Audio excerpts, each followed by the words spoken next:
Sim, eu sempre gravo. Sim, eu gravo e boto no nosso canal do YouTube. Bom, vou fechar os microfones de vocês. Alguém quer falar alguma coisa? Alguma pergunta? Oi, Rô, boa noite. Não? Tudo certo? Então tá. Então, hoje a proposta é a gente começar fazendo nosso mantra, realmente, e depois meditando um pouco. Acho que hoje está todo mundo bem acordado e a gente começa meditando. E aí depois a gente vai ver um pouquinho de uma visão, uma maneira de ver o estudo da mente. E aí depois a gente entra no onde nasce o yoga, né? O povo lá da Índia e tal, como é que é a história da Índia. A história da Índia é uma história bem difícil, assim, se tu for estudar mesmo, pelos estudos arqueológicos, a Índia foi muito invadida, uma miscigenação de povos, mas para a gente não importa muito tudo isso, assim, importa mais vocês saberem, até por uma questão cultural, né, onde é que nasce o yoga e tal, e tem algumas coisas que são bem tradicionais. Então, boa noite, Alexandre. Tem mais alguém que eu não dei boa noite? Bom, vou lá então. Eu vou fechar minha janela aqui, tá? Um minutinho. Vão achando uma posição confortável, que a gente vai começar a meditação depois do mantra.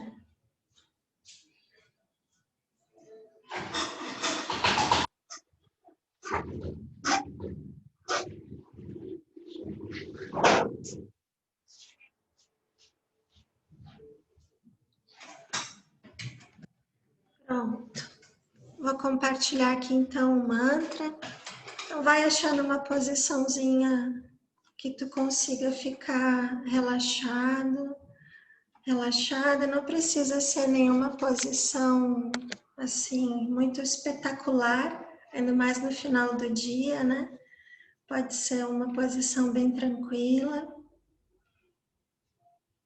E a gente então começa com uma pequena meditação. Então, primeiro fecha os teus olhos. Acha essa tua posição, fecha um pouquinho os olhos.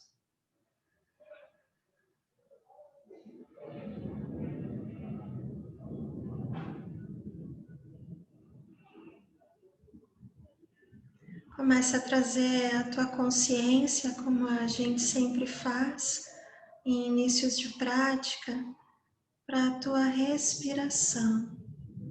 Então, percebe o teu corpo respirando.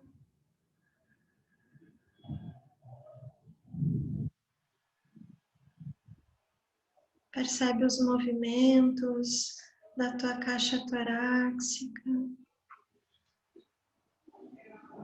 Teu corpo expandindo quando o ar entra. Depois, naturalmente relaxando. Sempre que tu precisares ajustar a tua posição, acomodar as tuas pernas, o faça livremente.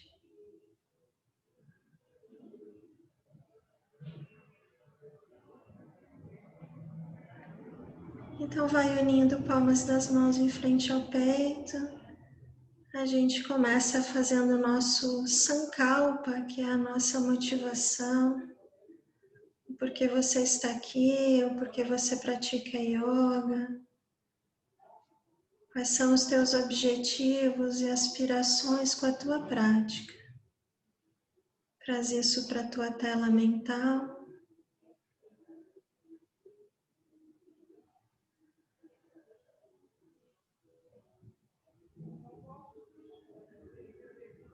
Então a gente dedica os méritos das nossas práticas, dos nossos estudos, para que as tuas aspirações se realizem o mais rápido possível.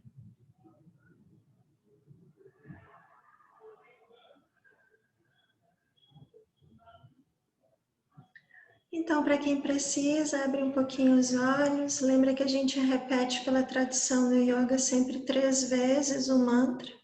Esse é o Shantipati, uma parte dele, ele é um mantra um pouco mais longo. E no final a gente repete a última frase, Om Shanti Shanti Shanti. Então, inspira. Om Sahana Bhavatu Sahano Bhunaktu Sahaviryam Karavavai Tejasvinavaditamastu Ma Vidvishavahai Om Sahana Bhavatu Sahano Bhunaktu Sahaviryam Karavavai Tejasvinavaditamastu Ma Vidvishavahai Om Sahana Bhavatu Sahano Bhunaktu Sahaviryam Karavavai Tejasvinavaditamastu Ma Vidvishavahai Om Shanti Shanti Shanti.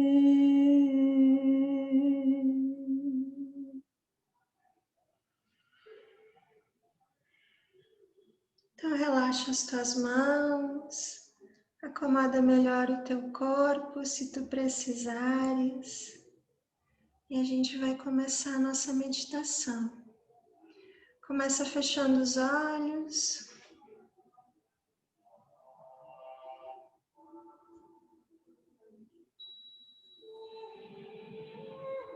Mais uma vez, começa percebendo a tua respiração. Ela por muito e muito tempo vai ser a nossa âncora de concentração e também a nossa ferramenta de relaxamento. Então acha a tua postura confortável mais uma vez. Percebe o teu corpo respirando. Agora a cada expiração, cada vez que você soltar o ar, traga a intenção de soltar o seu dia,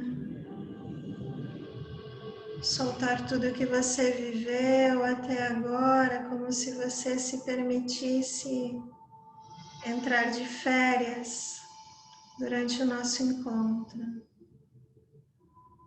Se você sentir necessidade, faça respirações bem profundas, enchendo bem os pulmões de ar. Ao expirar, solte suas obrigações, suas expectativas, desejos.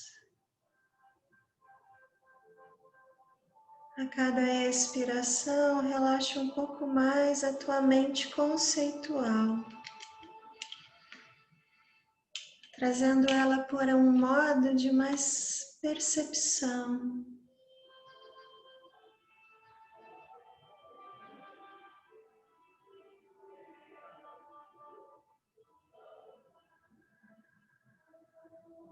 Ainda com os olhos fechados, leva a tua atenção para as tuas sensações táteis, aonde o teu corpo está apoiado,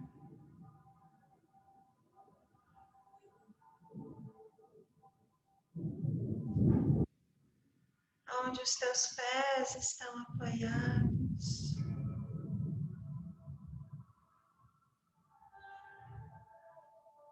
Para Próxima expiração, relaxa ainda mais o corpo, deixa esse apoio permitir que o seu corpo relaxe ainda mais.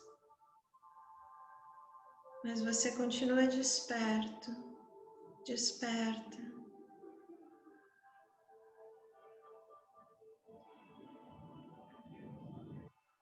Leve agora a sua atenção para as suas mãos.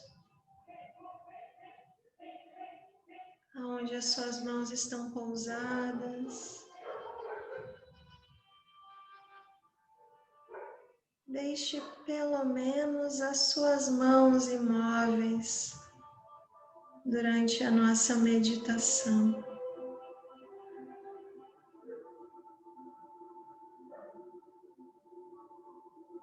Perceba a sensação de temperatura, talvez de umidade, não só nas suas mãos, como na sua boca. Deixe o seu corpo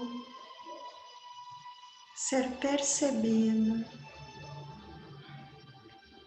como se você permitisse à sua consciência tocar cada pequeno espaço do seu corpo.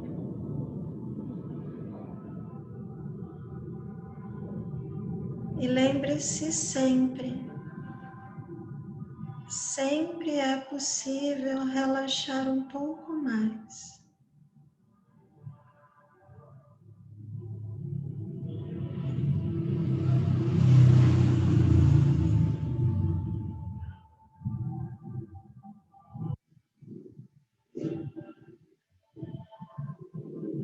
A partir de agora, permita que o seu corpo respire sozinho. Você simplesmente deixa o seu corpo se auto-respirar.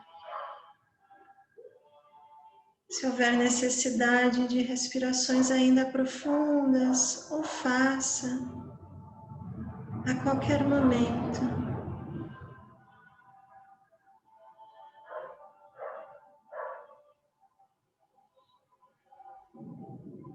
Ainda com os olhos fechados, traga agora a sua atenção para a sua audição. Talvez você perceba os sons do meu ambiente.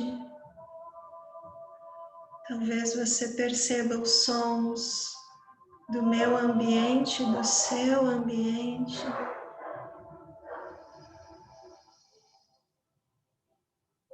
Mas lembre-se que aqui abandonamos por completo a mente conceitual, objetiva. Você não interpreta os sons, você não pensa os sons, você apenas escuta.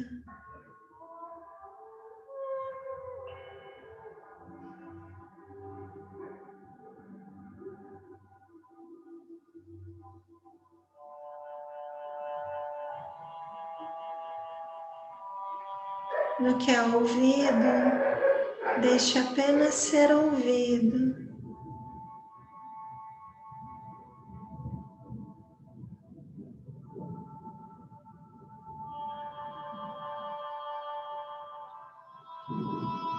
Talvez você queira relaxar ainda mais o seu corpo, ajustar a posição. O faça.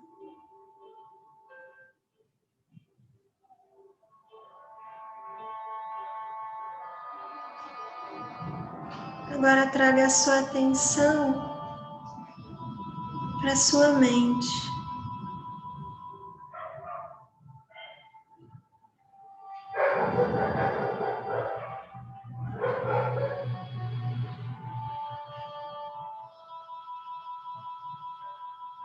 Lembre-se que você está trazendo o seu foco de concentração para a sua audição, para o seu contato tátil do corpo, E traga mais uma vez para a respiração.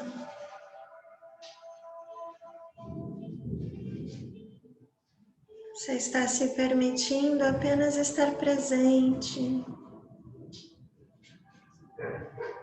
apenas sentindo o corpo, os sons, percebendo a respiração.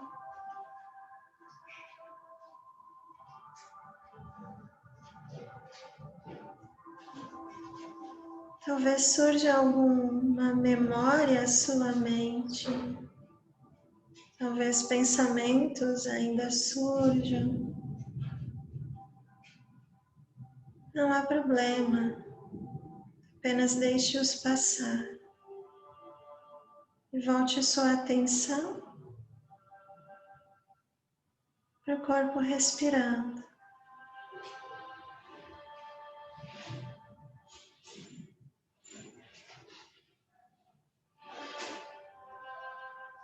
Lembra sempre que o passado já passou e o futuro ainda não chegou.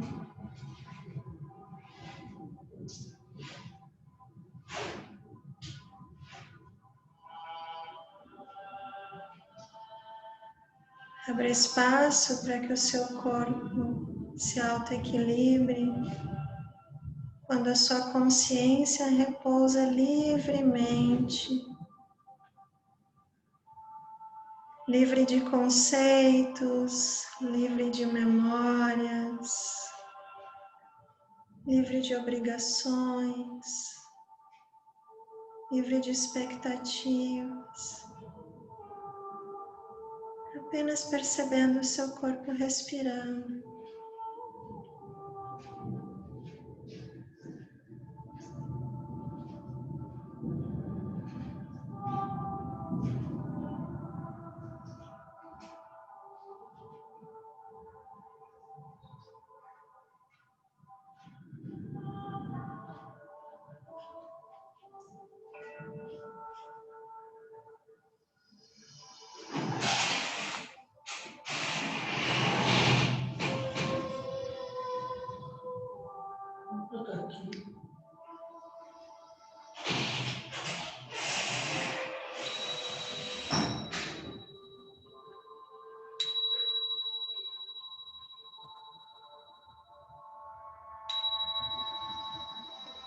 Vai unindo palmas das mãos em frente ao peito, nos cumprimentamos.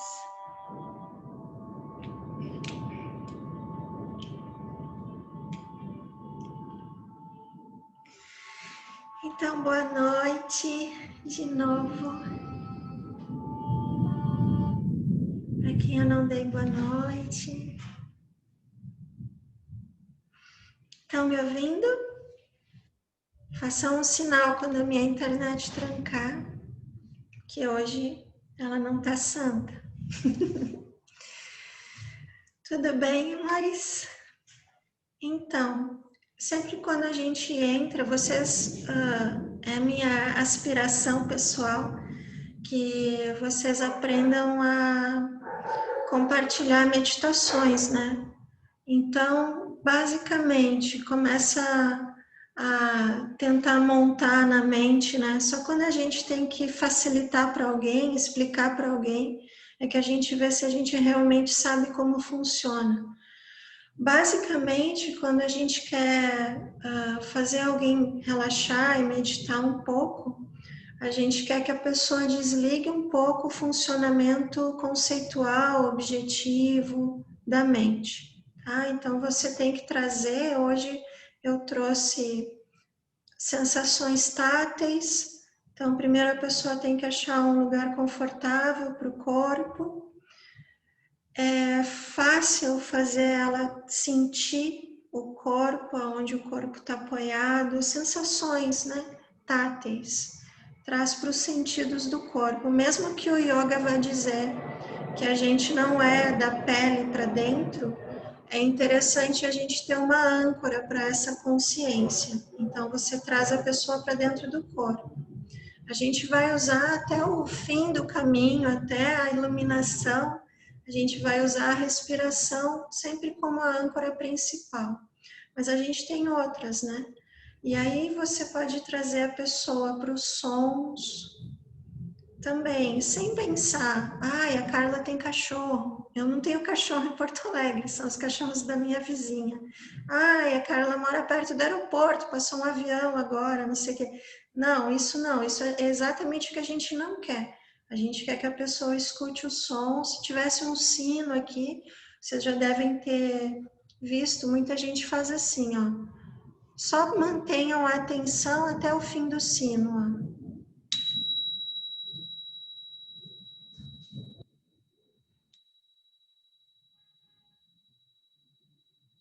Aí tu segue o som, esse é um pin, né? Não é um sino de verdade. Tu segue o som até o final. Então você quer tirar a pessoa desse funcionamento de pensamentos. E aí depois você pode trazer de novo para a respiração. Tudo bem até agora? Então vou compartilhar isso aqui que eu mostrei no nosso encontro passado. As gurias do grupo mais antigo já viram várias vezes, né? A gente usou esses slides na pandemia, mas basicamente assim, ó. Vocês já sabem, né? O yoga diz que a gente não é nem o nosso corpo, nem a nossa mente, nem os nossos sentidos físicos, mas vamos entender um pouquinho como é que é isso, assim, de uma maneira bem simples, tá? Tem várias maneiras da gente entender isso, mas basicamente a gente vê a nossa mente como um sentido igual aos outros. A única coisa, até por isso eu botei aqui um computador, hoje a gente vai falar sobre o povo que dá origem ao yoga, né, lá na Índia. E naquela época, com certeza, eles não representavam por um computador, mas é mais ou menos isso que eles perceberam rapidamente. É um povo de uma civilização muito antiga, né, que recebe, que vê esses conceitos, essa sabedoria, além dessa nossa sabedoria humana, sabedoria universal, e percebe que o nosso funcionamento é assim. Então, a gente tem visão, audição, olfato, tato e paladar, ok? A gente tem 5 sentidos, se tiver tudo funcionando bem no nosso corpo, é assim que a gente percebe o nosso mundo. E a gente tem a mente, a nossa mente, que seria o sexto sentido, tá? Aqui o sexto sentido não é uma coisa assim paranormal, é o sexto sentido mesmo, a mente. O que a mente faz? A mente pega todas as experiências, todas as sensações que ela consegue perceber do nosso mundo, do ambiente que a gente está, junta com as informações internas que a gente tem, do jeito que a gente foi criado, da maneira que o nosso país vive, a nossa comunidade vive, vai ter pessoas que vão dizer que vem da tua ancestralidade, da tua herança genética, de outras vidas. Então, tudo que tu tem no teu interior de conhecimento, de experiência, faz com que surjam os nossos pensamentos e surjam as nossas experiências diárias. Ponto. E aí acaba o ser humano, aí acaba a nossa experiência. O que o yoga quer é transcender isso, e foi isso que aquele povo muito, muito antigo que a gente vai ver agora, para quem não conhece ainda, o povo do Vale do Indo, né? O povo Drávida ou ariano também. É isso que esse povo dessa civilização tão antiga, a Índia é uma das civilizações mais antigas do nosso mundo, né? Junto com o Egito, Mesopotâmia. É isso que eles percebem. A gente só consegue ver o que existe dentro de nós. Então a gente está vivendo dentro de uma interpretação da mente. Se você tem até uma historinha, né? Que eu não sei se é contada aqui nas Américas, mas diz que os índios, quando viram as embarcações chegando, como eles nunca tinham visto uma embarcação, um navio, né? Uma caravela, eles não conseguem perceber exatamente o que é aquilo, porque eles não conhecem. Quando a gente conhece uma coisa pela primeira vez, a gente conhece ela como uma criança, né? A gente vê ela, se a gente não tiver nenhuma impressão anterior, aquilo se forma apenas como uma aparência. Por exemplo, uma criança quando pega um celular, antes dela ver ele ligado e se mexendo, é uma aparência de uma caixinha. Uma caixinha minha é cinza com preto e é isso, só isso, é uma aparência. Então a gente diz assim: tudo que surge para nós são aparências. Essas aparências, o que surge, não só aparências visuais, a gente usa a palavra aparência para designar isso, mas não é só aparências visuais, é aparências táteis, aparências gustativas, auditivas, tudo que surge são aparências. E a gente coloca em cima dessas aparências que são neutras, prestem atenção, ó, o mundo à nossa volta é neutro, neutro. Tudo são aparências. É como se a gente, pro yoga, tá? Pro yoga. É como se a gente estivesse vivendo num cinema 3D. O yoga vai dizer, você está vivendo dentro da sua mente. Então surge as aparências, com as aparências movimenta a nossa energia, porque a gente acha que as aparências são externas. E em cima de uma aparência, eu coloco a minha energia, eu percebo se eu gosto, se eu não gosto. E aí, depois da energia se mover, é que vai vir os pensamentos. A gente acha assim, bom, tá tudo resolvido se eu parar de pensar. Se eu tiver uma ótima concentração, eu vou me iluminar rapidinho. Vocês poderiam pensar assim, por exemplo, quem é piloto de jato? Tá passando um avião aqui, né? Mas quem é piloto de jato, aqueles jatos pequenininhos, muito rápidos, aquelas são pessoas que têm um poder de concentração extremamente alto, porque tudo gira muito rápido lá em cima. Um neurocirurgião, um cirurgião vascular, ele tem um poder de concentração muito bom, mas isso não significa que ele entendeu como é que funciona o samsara, percebe isso? Não é que a gente vai abandonar a concentração. A concentração é a primeira coisa que o Patanjali pede para você ter. Concentração, lembra? Yamas e niyamas, arruma a vida, faz exercício físico, faz exercício respiratório e aprende a abstrair os teus sentidos. O que é abstrair os sentidos? Que lá chama pratyahara. É exatamente isso. As aparências vão chegar e eu vou colocar um conceito na aparência. Isso é o que o yoga fala. Eu vou colocar uma emoção. Daquela aparência que surge, eu crio uma historinha, eu crio uma sensação. Por exemplo, vamos pegar o exemplo lá do sítio, para quem estava no sítio, mas as gurias já foram também. A minha varanda. A minha varanda suja, ela é uma aparência. Lembra, para o yoga eu estou vivendo dentro da minha mente. Poderia ser um buquê de flores, um buquê de rosas vermelhas. Vamos dizer que eu ganhei um buquê de rosas brancas, eu prefiro rosas vermelhas, tá? Mas eu ganhei um buquê de rosas vermelhas mesmo. Não precisa nem ser a varanda suja. A varanda suja, o buquê de rosas vermelhas, aquilo não interessa o que está aparecendo. O yoga, nessa hora, ele não é muito simpático, tá?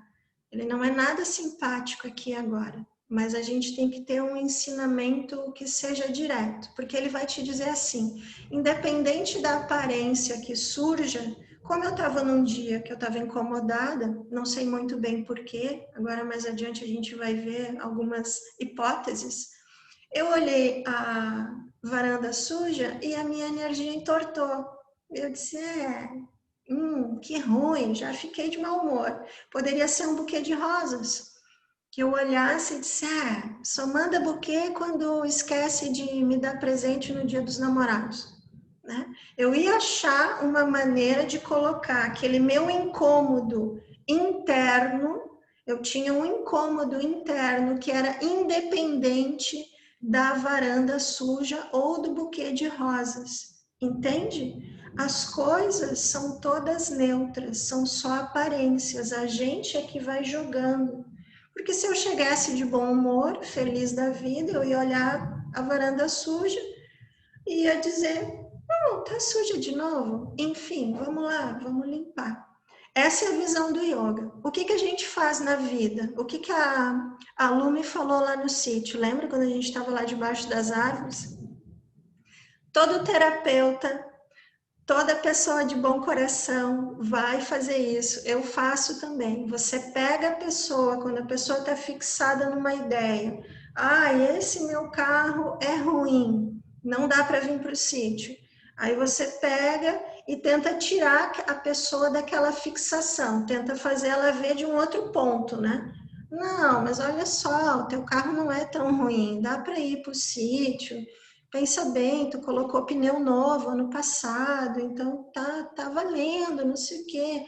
Você tenta fazer o que a Lu me disse lá no sítio. Não, Carla, poxa, ia chegar os teus alunos no sábado. Perfeito, isso é uma pessoa querida faz. Uma pessoa de bom coração faz isso, um terapeuta faz isso. A gente pega a pessoa, ela tá fixada numa coisa e tu tenta fazer aquilo girar. Maravilha. Mas não é isso que o yoga quer, tá? Por isso que o yoga não é querido, o yoga não é simpático. O yoga vai dizer assim, você está vendo externo o que você tem interno. Poderia ser a varanda, poderia ser o meu cachorro, poderia ser a piscina, poderia ser o que for que surgisse naquela hora. Em algum lugar eu ia extravasar um incômodo interno meu, entendeu? Então, o yoga nessa hora não é nada querido, assim, ele é bem cortante. Então, a gente vive dentro da mente. Tudo isso que a gente cria, então, na verdade, vamos voltar para cá, é o que eles chamam uma grande ilusão. Por quê? Se eu tiver com o meu mundo interno, com a minha mente tranquila e feliz, a varanda, o buquê de rosas, o carro velho, não vai fazer diferença. Não vai me afetar, entende? Não é o que está fora que nos afeta, é o que está dentro. O que acontece? Aí assim, ó, o yoga vai dizer o seguinte, a gente tem uma maneira simples, tá? Depois vocês vão ver que a gente vai ir falando mais coisas assim, vai ficando mais louco o papo, mais transcendental, mas uma maneira bem simples é que o yoga dá nomes em sânscrito de como a gente divide a nossa mente. Então, o que acontece? Vocês vão concordar comigo, sempre quando eu vejo uma coisa, então eu olho na minha memória, o meu PIN aqui, é uma coisa boa, porque me lembra das minhas aulas de yoga, eu gosto dele, porque ele é pequenininho, eu boto na bolsa, levo para qualquer lugar, tal. Então, isso me traz uma lembrança boa. Essa lembrança boa do meu PIN, ela vai ser armazenada no que a gente chama de alaya vijnana, ou fluxo mental. Lembra que para o yoga a gente não é a nossa mente, mas existe o que eles chamam de um depósito de todas as experiências que a gente vive. Aí, cada um também vai denominar de uma maneira. Para os indianos, eles vão dizer que são todas as experiências de todas as tuas vidas, de todas as nossas vidas, porque eles acreditam em reencarnação. Quem não acredita vai dizer que é a experiência da tua família, né? Da tua árvore genealógica, da tua genética, da tua ancestralidade. Então, tudo que a gente vai experienciando dual, porque lembra, o que é esse dual? O que é o pulo do gato? Que o yoga fala dessa união, é a gente perceber, existe uma pessoa, um observador, olhando as coisas externamente. Então, existe eu e o meu PIN. Eu olho o meu PIN, fico feliz. Então, eu sou o observador e esse é o objeto. Só que isso não existe para o yoga. Não existe um observador e um objeto fixo. O meu PIN não é inerentemente uma coisa que me faça feliz. Eu olho o meu PIN feliz porque ele me traz uma lembrança de coisas boas, mas ele não é ele que me faz feliz. Entende? Isso tudo fica armazenado no que a gente chama de alaya vijnana, que a gente acessa durante o nosso dia, quando a gente está desperto, e a gente acessa quando está sonhando. Quando nossa mente está fazendo todas aquelas historinhas sonhando e junta o passado com o futuro, com o filme que tu viu, que não sei o quê, é o teu alaya vijnana, é o teu depósito de experiências que está passando ali na tua frente. A mente continua funcionando, a gente estando com os sentidos funcionando ou não. Porque quando a gente está dormindo, os nossos sentidos físicos estão retraídos, né? A gente está só na mente. E a mente continua passando todas aquelas imagens na tua frente. Por isso que é tão importante a gente ver o sonho, né? Começar a perceber o que a gente sonha. Quando a gente está num estado de sono profundo para o yoga, quando tu está num sono profundo que a gente mede pela velocidade das ondas mentais ou pelo movimento dos olhos, quando a pessoa entra num estado profundo de sono, ela está no que a gente chama de alaya, que é o depósito de sementes de todas as experiências. Então, existe um silêncio profundo. Muita gente que vai meditar e vai escorregar para a alaya, é o que a gente chama de alaya. Quando você entra num silêncio profundo, talvez você tenha escorregado para a alaya, você ainda não se iluminou. Quase faltou luz aqui. Você não se iluminou ainda, você está em alaya. A iluminação está acima disso. O que é a iluminação? É a sabedoria universal. O que é a sabedoria universal? Sabedoria universal. Acho que vai faltar luz aqui, galera. Por exemplo, por que a minha orquídea é dessa cor? Talvez a minha orquídea seja fake, né? Mas a orquídea é orquídea.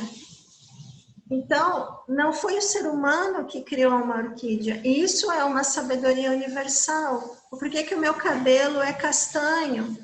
Ah, é a tua genética. Sim, mas é a minha genética, mas quem criou a genética? A gente tem uma geneticista aqui, né? Então, a ciência vai até um determinado ponto, maravilhoso, mas ela também não consegue explicar o enfim, da onde viemos e para onde vamos. Isso é a sabedoria universal. Então, a gente faz tudo aquilo de yoga para que a gente ultrapasse todas essas conceituações, ideias, pensamentos que a gente cria vendo as coisas, que esse é o tal chamado de véu de Maia, a ilusão. Isso é o que faz a gente estar sempre correndo para lá, para pegar uma coisa, correndo para cá para escapar de outra, porque percebe assim, Hatha Yoga é o equilíbrio da energia, né? Já falamos disso. Hatha Yoga, equilíbrio da energia. Mas, enfim, o que é esse equilíbrio da energia? Quer ver como é que a nossa energia se mexe? É barbada de ver. Você combinou de entrar de dieta segunda-feira. Hoje é quarta.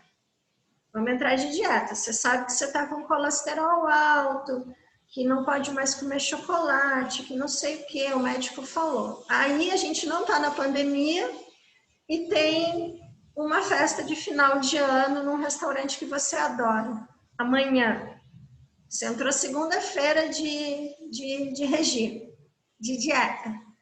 Aí você chega no restaurante, você tem na mente, eu não posso comer isso, eu não posso comer aquilo, eu estou acima do peso, eu quero fazer dieta.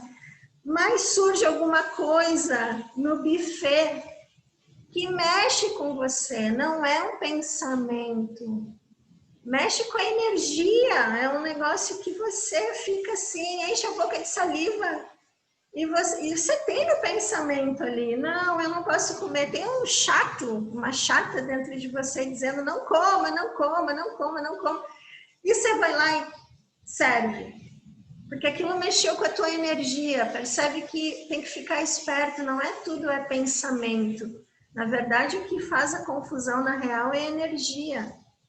Ou você está passando no shopping, fora da pandemia também, aí vem um tênis maravilhoso, assim, aquilo brilha. E aí, o que surge? Vontade de comprar o tênis, a bolsa. Aí eu vou perguntar assim, você está com um cartão já lá no limite, gastou muito esse ano. Mas aquilo surge para você, aquela vontade de ir lá comprar o tênis, a bolsa. Mas e aí? A energia está no tênis, na bolsa, na comida do buffet ou está em você? Onde é que vocês acham que está a energia? Se na hora que tu está no shopping, na frente do tênis, quase entrando na loja, você recebe uma mensagem no celular dizendo assim, volta para casa porque fulano caiu e bateu a cabeça e a gente está levando para o pronto-socorro. Aquele tênis podia estar na Black Friday a R$30 que você larga o tênis na mesma hora e sai correndo. E aquilo não importa mais. Então, a energia, ela não está nas coisas, ela está na gente. As coisas mexem com a nossa energia. E aí a gente vai sendo jogado. Por isso que Patanjali diz assim, a primeira coisa, faça a abstração dos sentidos. Quando alguma coisa mexer com a tua energia, percebe que a energia está em ti. A gente não faz isso. Ai, tô meio triste, vou botar uma música boa aqui, vou ver um filme. Porque a gente sabe que tem coisas que mexem com a nossa energia. Então, o X da questão, além dos pensamentos, é o movimento de energia. Por isso que a gente vai equilibrar. Vocês vão ver que a gente vai falar de várias formas, né? De várias linhas de pensamento, pelos elementos, pelos chakras, não sei o quê, por lá, por aqui, para esse equilíbrio, porque isso é a verdadeira liberdade, né? É você chegar no buffet, aquilo mexeu com a tua energia, vontade louca de comer, mas você serena e sabe que aquilo é só uma interpretação da mente. Ela está vendo aquilo, ela está sentindo talvez o perfume do prato, ou a beleza do tênis, está de promoção ainda, mas você vê que aquilo é dual. Aquilo é, na verdade, você não precisa comer aquilo para se sentir bem, você não precisa comprar aquele tênis para se sentir bem. Tudo bem até agora, amores? Está fazendo sentido? Beleza? Então, assim, quando a gente tenta achar esse equilíbrio, esse Hatha Yoga, além dessa cessação, dessa conceituação, que, por exemplo, hoje o meu PIN me faz feliz. Talvez se eu tiver um cachorro pequenininho e essa pontinha aqui cair, ele comer, o PIN eu já não vou querer nunca mais ter um PIN na vida. E quando eu olhar um PIN numa loja, não vai mais me fazer feliz. Então, a minha felicidade não está no PIN, entende? Nesse depósito, hoje até teve a Grazi aqui em casa, para a gente fazer uma acupuntura, e a Grazi é da outra turma, mas ela não veio aqui hoje. Espero que ela esteja bem. Ou está bem demais até com a acupuntura. Resolveu nem vir na aula.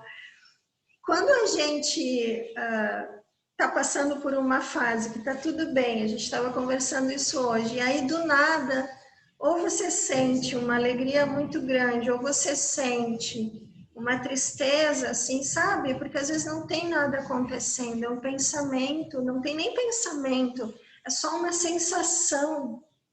Aquilo está vindo do teu fluxo mental. Para o yoga não é querido, né? O yoga é bem antipático. O yoga vai dizer assim, percebe que isso surgiu do teu fluxo mental está surgindo uma tristeza, um desconforto de alguma experiência que tu teve ou dos teus ancestrais, sei lá onde, e você solta, porque isso vai passar. Isso foi uma experiência dual. A pessoa, porque tem gente que cada um passa pela mesma experiência de formas totalmente diferentes, né? O que é bom para mim, às vezes não é bom para outras pessoas. Uma cirurgia, a questão da dor, é tudo muito, muito subjetivo. Então, você solta.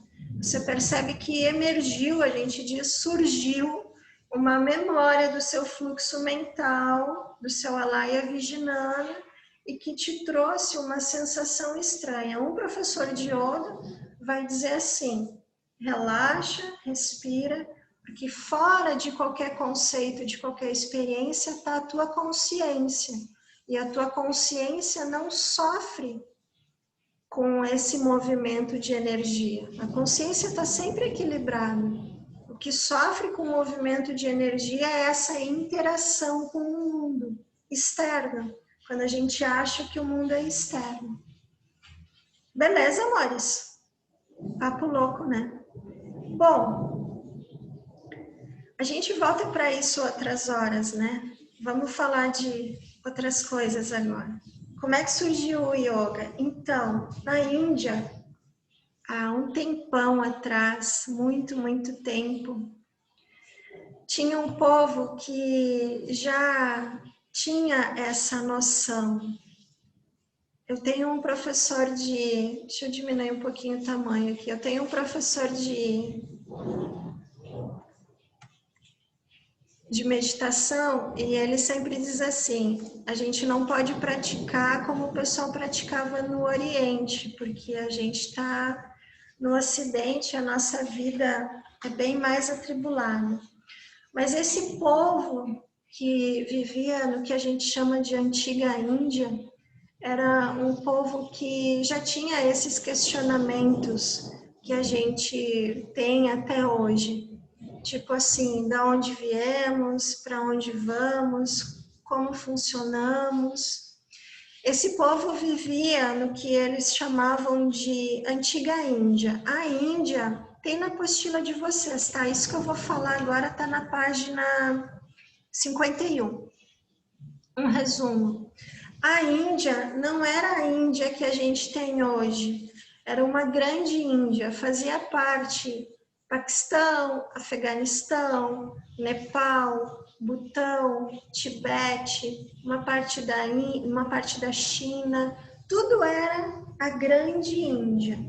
Na Índia antiga, você imagina que é tão antiga essa civilização, algumas pessoas vão dizer que é a gente mesmo que estava lá. Existem estudos arqueológicos que mostram que há 250 mil anos antes de Cristo já há registros de vida humana. 250 mil anos antes de Cristo. A gente está em 2020. A gente está 2.000 anos depois de Cristo. É muito tempo.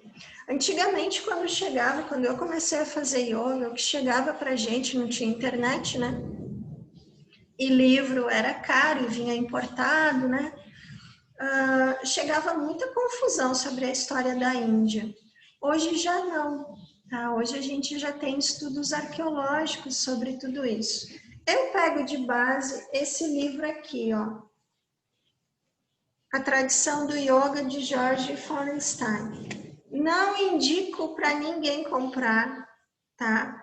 Porque ele é um livro maravilhoso, não que seja ruim. Ele é um livro maravilhoso. Ele vai contar toda a história do Oriente. Ele vai contar onde nasce o budismo, onde nasce o sufismo, a questão das religiões, e ele é baseado em estudos arqueológicos e estudos históricos de outros historiadores. Então, ele faz uma coletânea e explica perfeitamente como funcionou a história da Índia.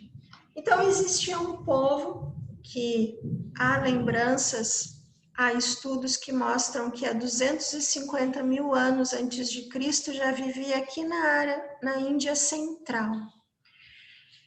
Mais ou menos 40 mil anos antes de Cristo já existem essas pinturas que eles chamam de pinturas rupestres, né? Pinturas em pedra, pinturas e esculturas, na verdade, né? Talhadas, né?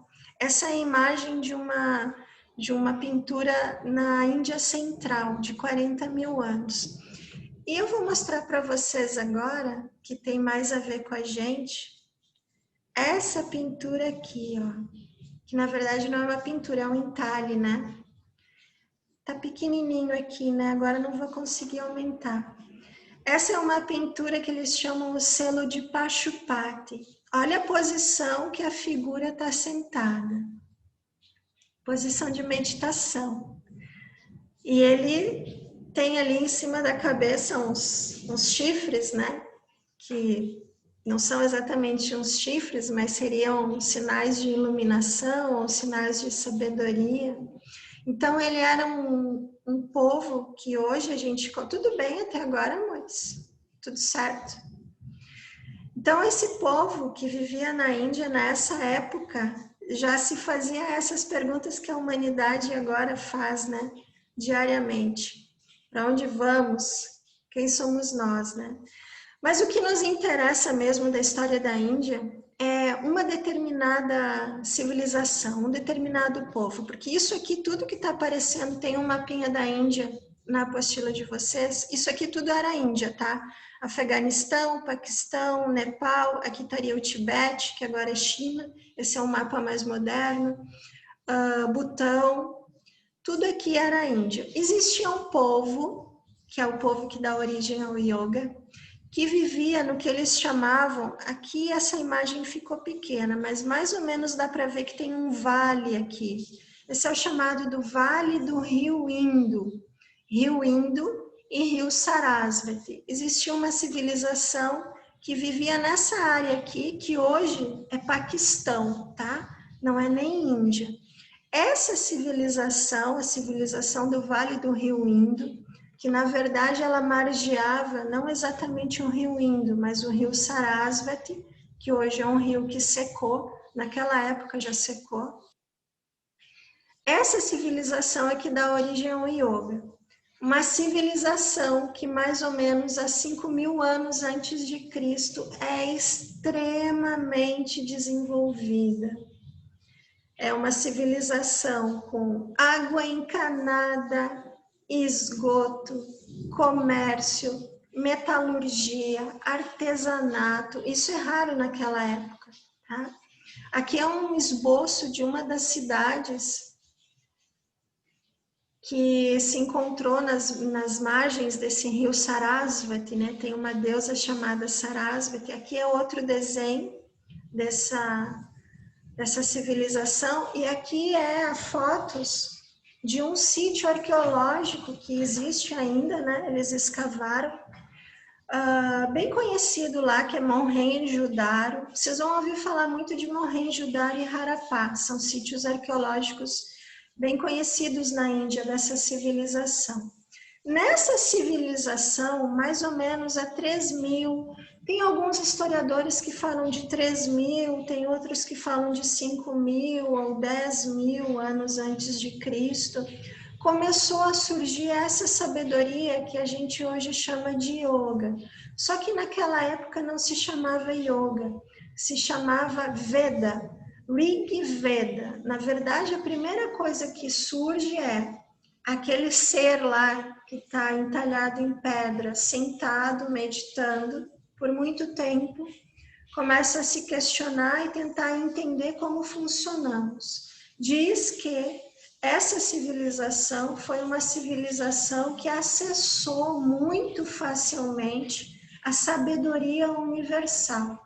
Essa sabedoria que não é a nossa sabedoria humana. Tudo que eles acessavam, tudo que eles percebiam, todas as experiências, todas as visões de canais de energia. Na acupuntura a gente fala também disso, que um dos imperadores, se não me engano, o imperador amarelo na China, também há muitos anos, conseguia perceber e ver os próprios canais de energia dentro do corpo dele. Tudo que essa civilização conseguia perceber de sabedoria universal, ela decorava. Até hoje, essa é uma tradição da Índia, decorar todos. Então, assim, eles decoram as escrituras e eles botam um ritmo. São os chamados cânticos védicos. Eles cantam os sutras. Então, é como se a gente fosse decorar o Yoga Sutra e a gente botasse uma melodia, porque naquela época eles ainda não escreviam. Isso ainda você vê muito na Índia, crianças pequenas sendo treinadas a decorar grandes escrituras. Então, eles decoravam tudo que alguém percebia que era uma sabedoria transcendental, eles faziam um verso e decoravam. Isso se chama os cânticos védicos. Os cânticos védicos, eles vão dar origem às escrituras mais antigas do nosso mundo, tá? São os primeiros textos escritos, que são escritos depois num sânscrito arcaico. O que acontece? Mais ou menos 2000 anos antes de Cristo, um dos rios principais dessa civilização, o rio Sarasvati, começa a secar.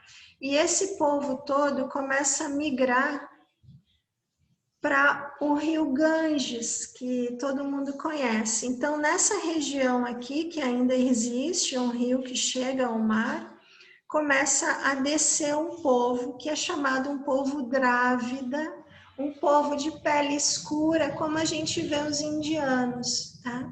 Eles começam a migrar, porque os rios começam a secar, eles começam a migrar em direção ao rio Ganges. Aí, o que acontece? Com essa migração demora muitos anos.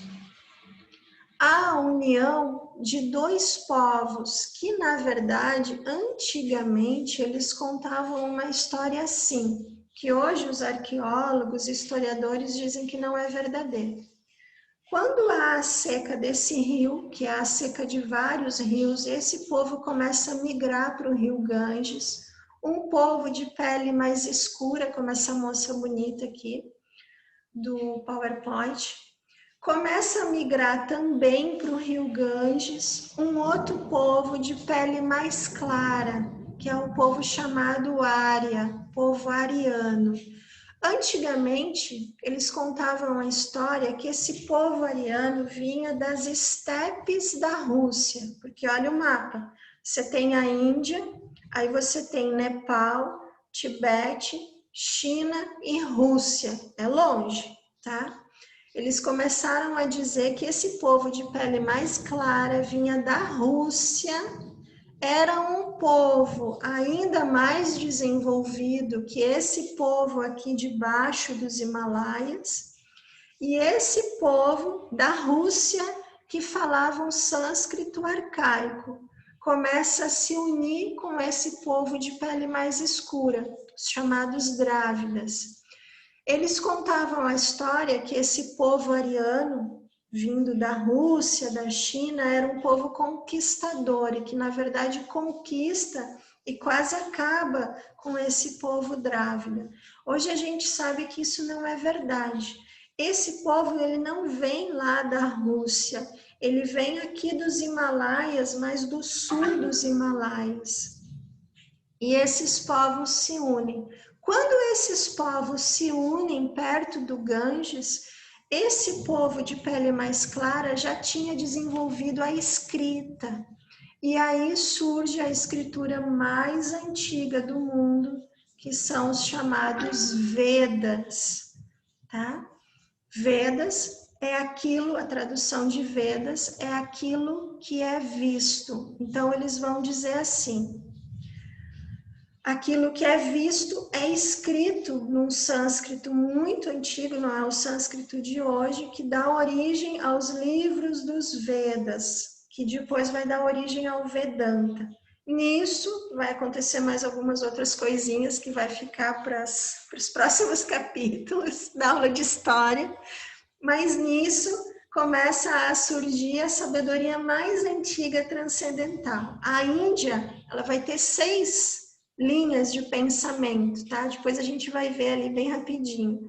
Depois que surge Patanjali, dentro desses escritos antigos, desses povos que se unem na beira do Ganges, surgem os Vedas escritos, que eram primeiro hinos cantados como música. Quando chega o povo mais claro, eles escrevem os Vedas. Esses Vedas dão origem a 6 filosofias, que eles vão chamar de darshanas. Uma filosofia mais lógica, uma filosofia que fala de partículas, é um negócio inacreditável. Uma filosofia que é pura Vedas, é puros Vedas. Uma filosofia que faz uma derivação do Vedanta, dos Vedas, e vira Advaita Vedanta.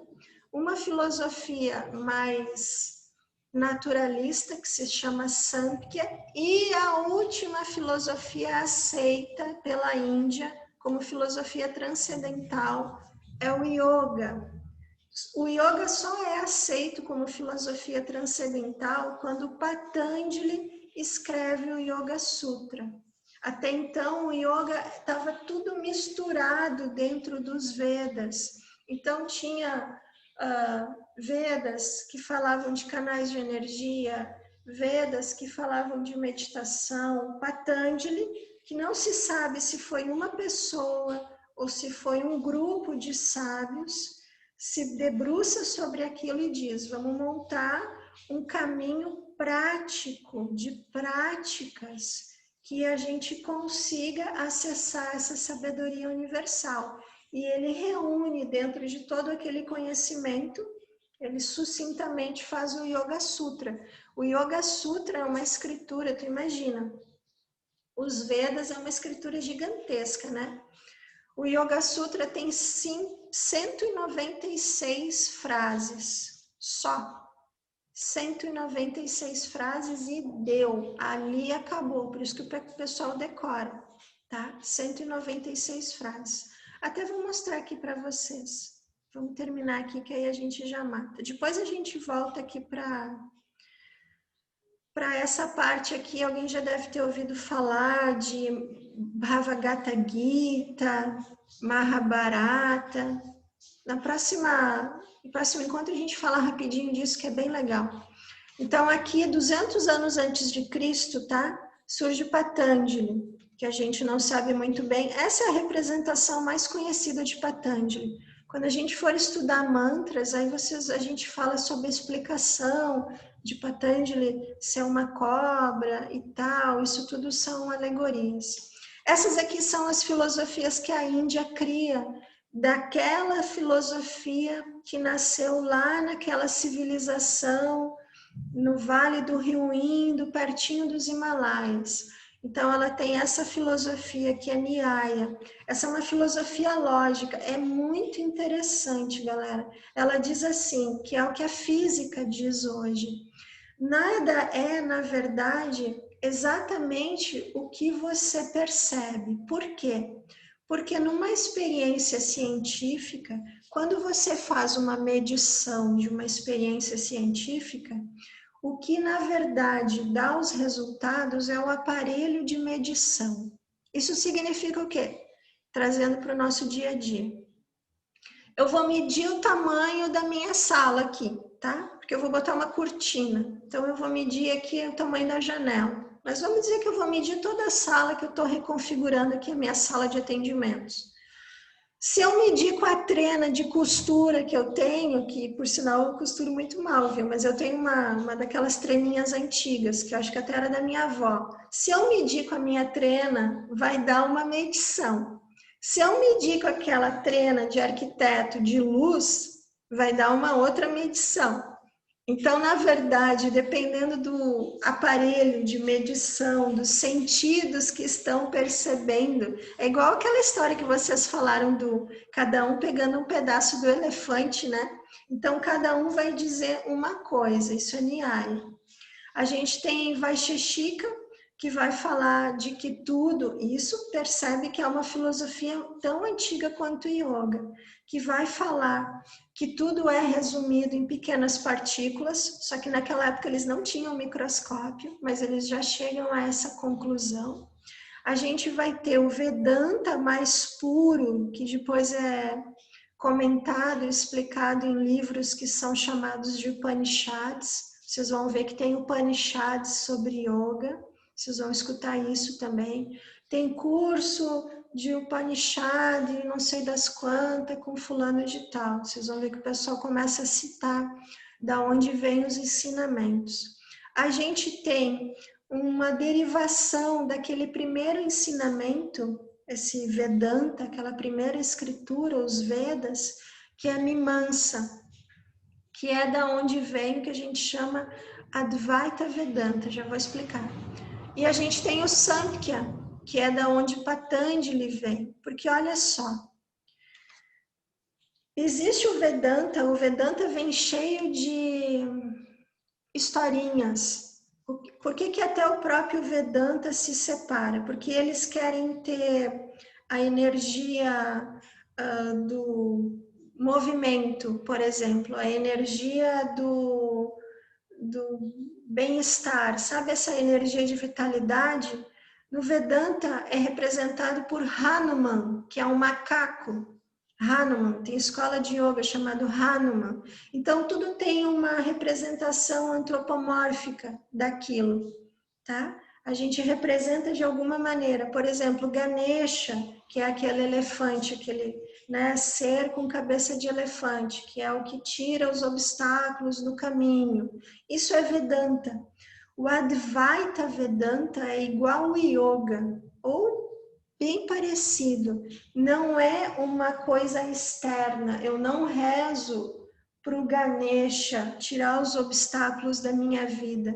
Eu sei que aquilo é uma representação antropomórfica de um aspecto da energia universal.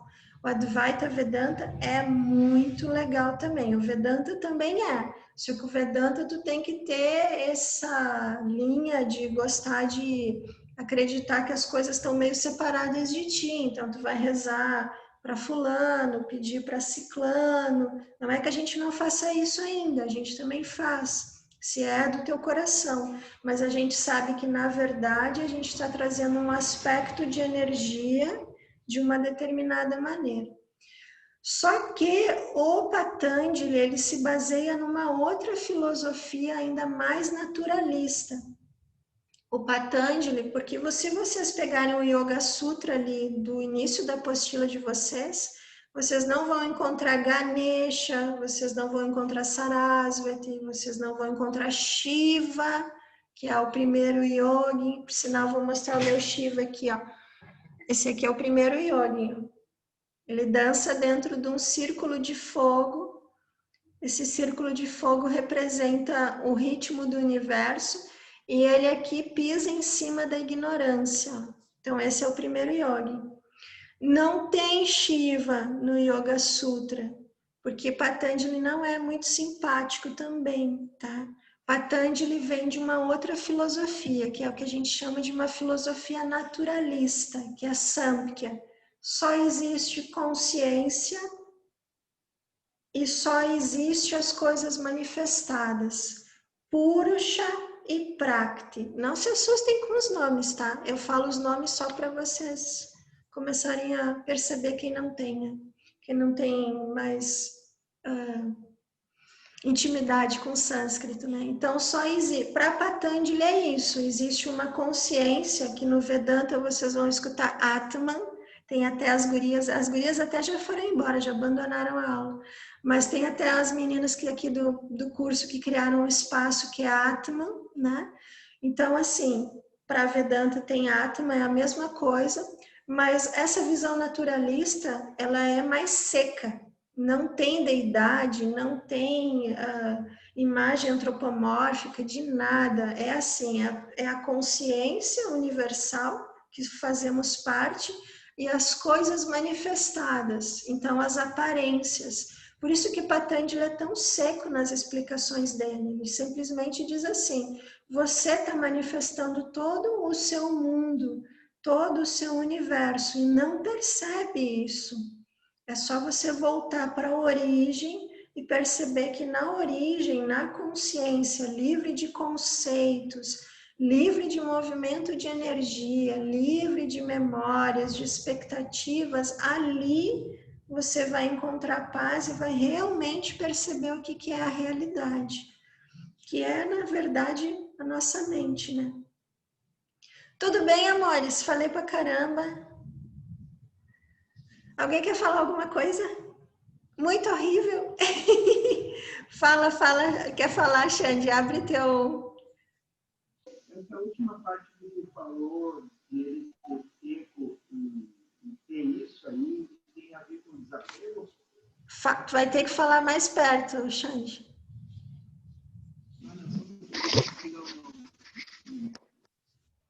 Tá. Tá me ouvindo? Ah, agora sim. Tá me ouvindo? Sim, tá. sim. Tá. Essa última parte que tu falaste de ele ser, que é seco, que é isso aqui, 1 mais 1 é igual a 2, tem a ver com desapego? Vamos falar do desapego, então. O que é o desapego, né? Porque quando a gente vive no mundo dual, a gente acha que as coisas são externas, né? Então, por exemplo, a gente tem apego, na verdade, porque aquilo nos traz alguma felicidade ou nos desperta amor. Isso é uma prática até. Por exemplo, né, tem um nome que eu não vou lembrar, que não é sânscrito, se não me engano, é uma prática japonesa lá da... A Cris vai saber explicar pra gente, se não me engano é japonesa, que tu pega alguma coisa que te desperte a energia. Por exemplo, eu tô triste, aí eu escuto os meus professores de meditação. Só de escutar a voz do meu professor, aquilo já equilibra a minha energia e me tira de qualquer estado mental perturbado. Aí eu tenho um apego ao meu professor de meditação, porque ele me desperta isso. Mas ele tá ficando velho, por sinal. Eu tenho 2 principais, né? Mas os 2 são físicos, né? Vocês percebem que eu sou bem seca às vezes também, eu sou bem realista, assim. Não tem como, não gosto que me enrolem. Então eu gosto de escutar esse tipo de coisa transcendental de quem teve uma visão da ciência. Então os 2 são físicos, que é o Lama Santen, aqui de Viamão, e o Lama Alan Wallace, que é o escritor daquele livro que a gente fez aqui. E aquilo me faz bem, mas eu sei que, na verdade, eu uso aquilo como uma prática para me equilibrar. Se eu criar apego, ele várias vezes diz, ele chega a dar exemplos bem bobos, assim, tipo assim, ele dá muita meditação, né, discursiva, aí ele diz, escuta a minha meditação, igual aquelas que tem no livro de vocês, que tem lá no Google Drive, e grava a meditação com a tua própria voz. Porque, na verdade, quem tem que dar instrução para ti é tu mesmo. Tu é o teu mestre, não sou eu. Se tu tá me vendo como um grande professor, é porque isso já existe, esse conhecimento no teu fluxo mental. Então, na verdade, a gente se apegar às coisas externas, porque a gente normalmente se apega ao que nos faz bem, né? Cada um sabe o que faz bem, seria uma ilusão, porque tudo é passageiro, as coisas vão passar, o meu professor vai morrer, a gente vai envelhecer, então se eu me apego ao corpo, meu corpo vai envelhecer, ele vai deixar de ser o que é, eu vou morrer, as pessoas que eu amo talvez morram antes de mim, então na verdade tu não vai deixar de amar as pessoas, de viver intensamente, da gente querer perto as coisas que a gente gosta, da gente ter aquele apego, mas a gente sabe que tudo, nada é fixo, né? Não tem nada fixo. o desapego, ele na verdade, ele é uma sabedoria, né? Se a gente vive, porque a gente deveria viver intensamente e saber que talvez amanhã eu morra. E acabou, né?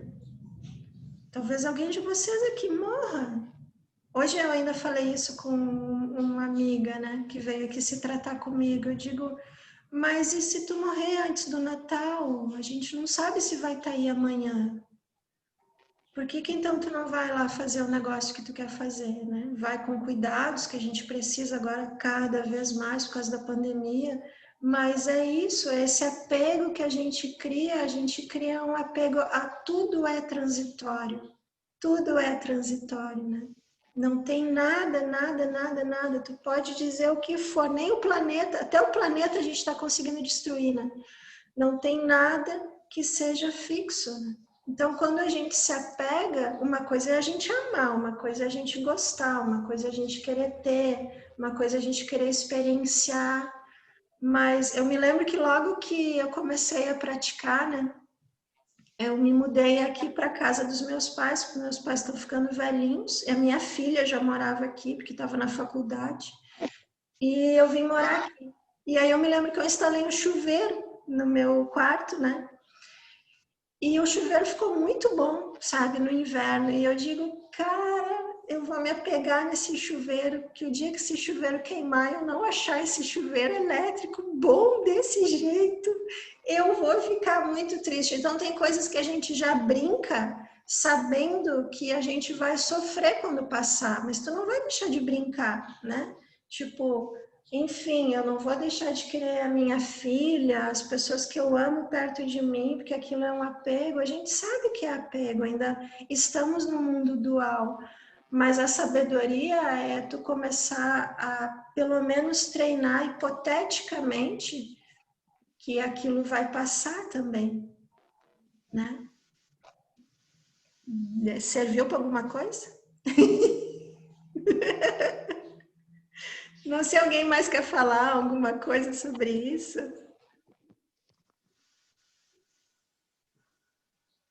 É que, na verdade, a gente, né, tudo é passageiro, né? E, por um lado, é bom, tudo é impermanente, né? No yoga a gente não usa passageiro, a gente usa impermanente. Por um lado, é bom, porque as coisas ruins também passam. Mas as boas também passam. E aí, quando a gente fica sempre preso às coisas boas, a gente curte, aproveita, mas sabe que vai passar. Acho que a gente vive até mais intensamente. A gente vive o que os professores chamam, né, de lucidez. O que é lucidez? Se hoje eu estou aqui jantando, ou estou aqui com vocês, agora eu estou aqui com vocês, sabe? E eu estou aqui com vocês, porque eu não sei se vai ter amanhã, né? Então, assim, a mãe e filha estão ali, elas estão ali juntas, né? Porque não, a gente, na verdade, não sabe se vai ter amanhã, né? Então, a gente aproveita ao máximo, né? E dorme tranquilo, a gente não sabe nem se vai acordar no outro dia, né? O apego é um problemão para a vida. Aonde tiver apego, tu bota assim, ó, apego é igual a sofrimento. Aí tu vai dizer, Carla, mas tem coisa, claro que não dá, é claro que eu tenho apego pela minha filha, é lógico, né? Tem uma mãe e filha ali. É lógico, mas aonde tiver apego, tem sofrimento. Então, no que a gente conseguir se esquivar do apego, a gente se esquiva. Tem outras coisas que a gente ainda não consegue, né?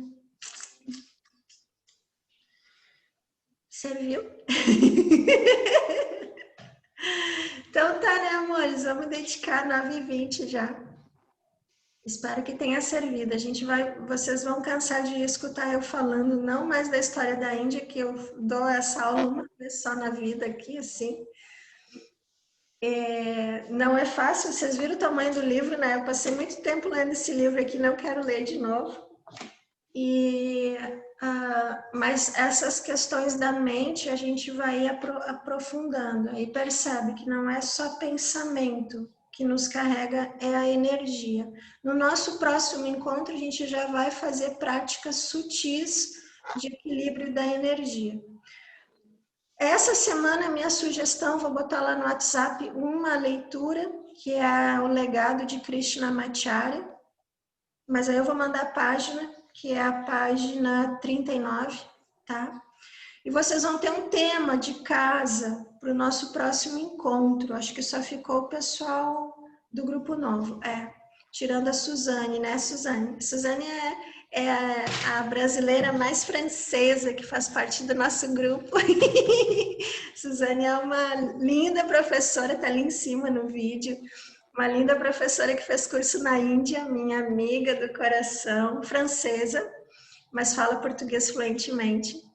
E ela está morando no Brasil agora, acabou de voltar da França, e aí ela de vez em quando mergulha aqui. Tem uma parte da apostila que é por conta da Suzane, é muito legal, a Suzane sempre agrega aqui. E aí vocês vão ter um tema de casa que vai ser cada um estudar um exercício físico, a gente vai fazer um sorteio, e aí mesmo que vocês peguem um exercício que vocês não consigam fazer, que vocês não gostem, não faz mal, pelo menos tu grava ele, lê o que está escrito, se der tempo pesquisa um pouco, tenta fazer, e lá no sítio a gente vai estudar junto, porque a gente vai começar a estudar aquelas sequências de exercício, tá? Depois a gente vai fazer de manhã e de tarde a gente vai começar a estudar o alinhamento, como fazer variações, tarará, tarará, tarará. A gente tem que entrar na parte prática. Junto com uma prática sutil. Aí para outra semana eu vou sugerir, segunda-feira já, que vocês leiam os elementos, terra, água, fogo, ar, que tem na apostila, mas aí depois eu dou lá que a gente vai fazer prática de equilíbrio dos elementos lá também, bem legal. Alguma pergunta, amores? Não? Então, palmas das mãos em frente ao peito. Que os méritos da nossa prática se expandam e toquem a todos. Que todos os mestres que propagam essa mensagem tenham longa vida. Que todos nós estejamos livres de pensamentos negativos, o obstáculo mais destrutivo. Inspira. Om Shanti, Shanti, Shanti. Hari Om.